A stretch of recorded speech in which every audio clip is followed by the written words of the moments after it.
Bill O'Reilly, who on Tuesday of last week sent out a very cryptic tweet in which he said the president is going to be indicted and you're going to hear about it on social media. That was 3 days ahead of the indictment.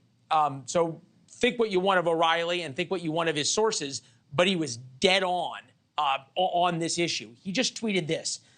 Donald Trump pleading not guilty in federal court, not a bulletin, because he believes he's not guilty. So here's a prediction. Most of the charges will eventually be thrown out because the prosecutors overreached in their quest for headlines. Okay, that's debatable, and there you go. This is the second part that I think is more interesting, Mick, on to you. However, the possession of classified material charge is valid, and that presents a problem for the former president, even if others did the same thing. I expect a plea bargain down the lane. Thoughts? No chance. No chance, because a plea bargain, I assume, I mean, again, I didn't practice criminal law, but from what I've seen on television, I'm pretty sure you have to plead guilty as part of a plea bargain. And I just can't see him doing that even to a misdemeanor. So I get it. I respect Bill. He's obviously got some good sources. I'd be curious to know which charges he thinks will be thrown out because the prosecutor overreached. Be interesting to know which specifically he's speaking about there. But I can't imagine. I've talked with folks who worked with me in the White House. None of us can envision Donald Trump pleading to anything in this, because that means he's pleading guilty to something, and he absolutely does not believe he's guilty. No, just so we know what we're watching, it seems like the helicopter signal is broken up from overhead, from the pool that is traveling with President Trump as of 3:55, so 5 or 6 minutes ago we saw it live. We are rolling to a TBD location, which tells us that there may be a stop, but before President Trump heads to the airport. Where that would be, we don't know. We're still watching the motorcade. Say again, Johanna? I said maybe to drop now to off. Oh. They're not allowed to. Well, they're not allowed to talk about the case, is at least what we heard, rather than whether or not they're allowed to talk about. They're certainly allowed to interact. Mick, just looking forward through tonight, and I think you make a great point about politically, we're not talking about anything any of the other Republican candidates are saying. I guess the flip side of that, and this goes to what we've been talking about just from here in Washington, if you're Joe Biden, it's hard to have a better day either, because we're not talking about inflation right now. We're not talking about Chuck Grassley saying that there's a whistleblower who has a tape of Joe Biden and the CEO of Burisma. We're not talking about Hunter Biden. The coverage of this is pretty good politically for the White House as well.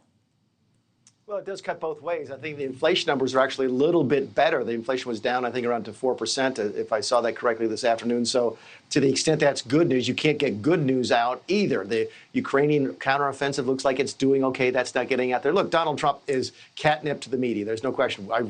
We've been sitting here. I don't know how long y'all have been here, but I've been here an hour, and we haven't covered anything else. So we do it just like everybody else. The man is just catnip for the media, and he's going to continue to be. But yeah, your point is well taken, is that if the White House wanted to get a different message out today on any front, it would be very, very difficult for them to do so.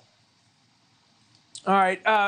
Will Scharf, to you, when do we get the idea of what the president's defense looks like? When are we going to start seeing the first, and as much as I appreciate you and Christie's and Unkush's really learned and thoughtful analysis of this, you're not involved in the case. We have to say that.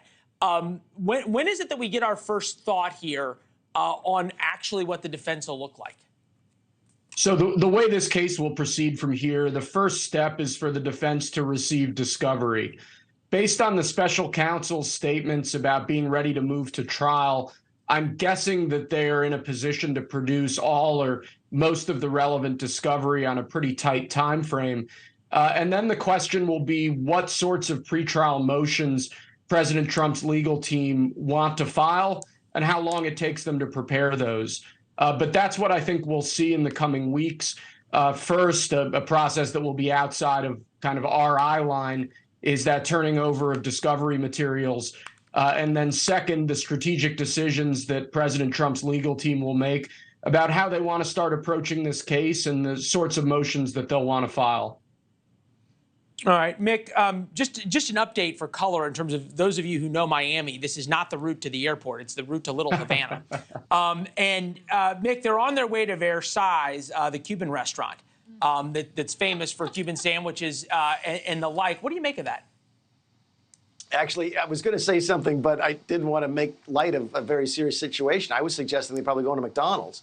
The president is very famously addicted to burgers. We used to stop whenever we could with the motorcade to get McDonald's. So that was the first place my head went. Is they're probably going to get McDonald's, and I guess I wasn't wrong, not to offend the people at Versailles, the Cuban restaurant. Thank you for watching. Go to newsnationnow.com to find News Nation on your television provider. And don't forget to click the red subscribe button below to get more of News Nation's fact-driven, unbiased coverage.